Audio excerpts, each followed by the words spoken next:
অনেকক্ষণ গাছের ডালে বসে আছি, আমি এখন আর ভালো লাগছে না। যাই হয়ে আসি একটু।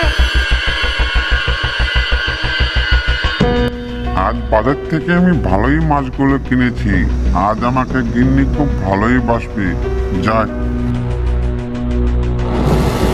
এই বাবা, কে কে ডাকলো আমাকে অমন করে? আমি দেখেছি আপনাকে। এ কি শাকচুন্নি, আমাকে এবার তো তুই মেরে ফেলবি। আমাকে আর বাঁচতে দিবি না। যদি ক্ষমা করবেন, আমি অন্য শাকচুন্নিদের ডাকতে দেখেছি তো এভাবে, সেজন্য আপনাকে ডাকলাম। আপনি আমাকে ক্ষমা করে দিবেন। তো তো তো তো তো তুমি আমার কাছে কি চাও বলো? আমি অনেকদিন যাবত কিছু খাইনি তো, সেজন্য আমার অনেক ক্ষুধা লেগেছে। আমি বলতে চাইছি, আপনার হাতের ওই মাছটি আমাকে দিয়ে দিন, আমার ক্ষুধাটা মিটে যাবে। আমার মাছ তোমাকে দেব কেন?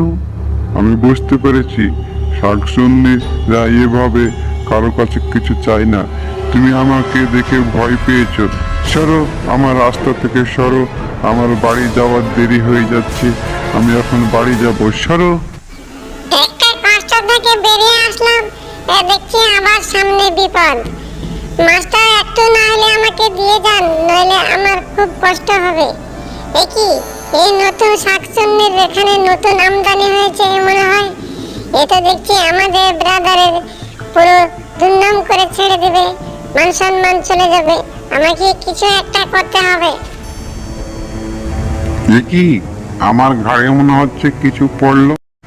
এ কি, মানুষের রক্ত দেখছি। কোথা থেকে পড়লো আমি বুঝতে পারি